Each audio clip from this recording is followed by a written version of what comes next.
संगत का असर आखिरकार आ ही जाता है। यह कहानी है एक राजा और दो तोतों की। राजा जंगल में शिकार करने के लिए गया। शिकार का पीछा करते हुए राजा अपने साथियों से बिछड़ गया। ऐसे में राजा ने सोचा, चलो उस पेड़ के नीचे बैठकर साथियों का इंतजार कर लेते हैं, तब तक वह आ जाएंगे। राजा जैसे ही उस पेड़ के नीचे जाकर बैठा, अचानक उस पेड़ पर बैठा एक तोता बोला, भागो भागो, राजा के पास बहुत माल है, लूट लो लूट लो। इतने में कुछ डाकू आ गए। डाकुओं को देखकर राजा दौड़ा और दौड़ता हुआ बहुत दूर चला गया। फिर राजा थक हार कर एक पेड़ के पीछे छुप गया। इतने में फिर उस पेड़ पर बैठा एक तोता बोला, आइए राजा साहब, आपका इस कुटिया में स्वागत है।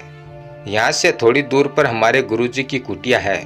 मैं आपको उस कुटिया में आने का निमंत्रण देता हूँ, आइए मेरे साथ चलिए। राजा तोते के साथ कुटिया में चला गया। कुटिया में गुरुजी ने राजा साहब का स्वागत किया, बिठाकर पानी वानी पिलाया और पूछा, राजा साहब आप इतने घबराए हो क्यों हो, क्या बात है।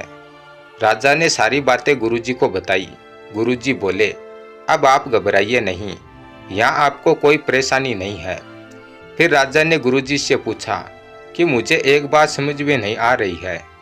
एक वो तोता था जिसने मेरे पीछे डाकुओं को लगा दिया, और एक ये तोता है जिसने मेरा अच्छे से स्वागत किया, आप तक लेकर आया। ये दोनों एक ही जानवर हैं, एक ही प्रजाति के हैं, फिर इन दोनों में इतना फर्क कैसे। गुरुजी ने कहा, यह संगत का असर है।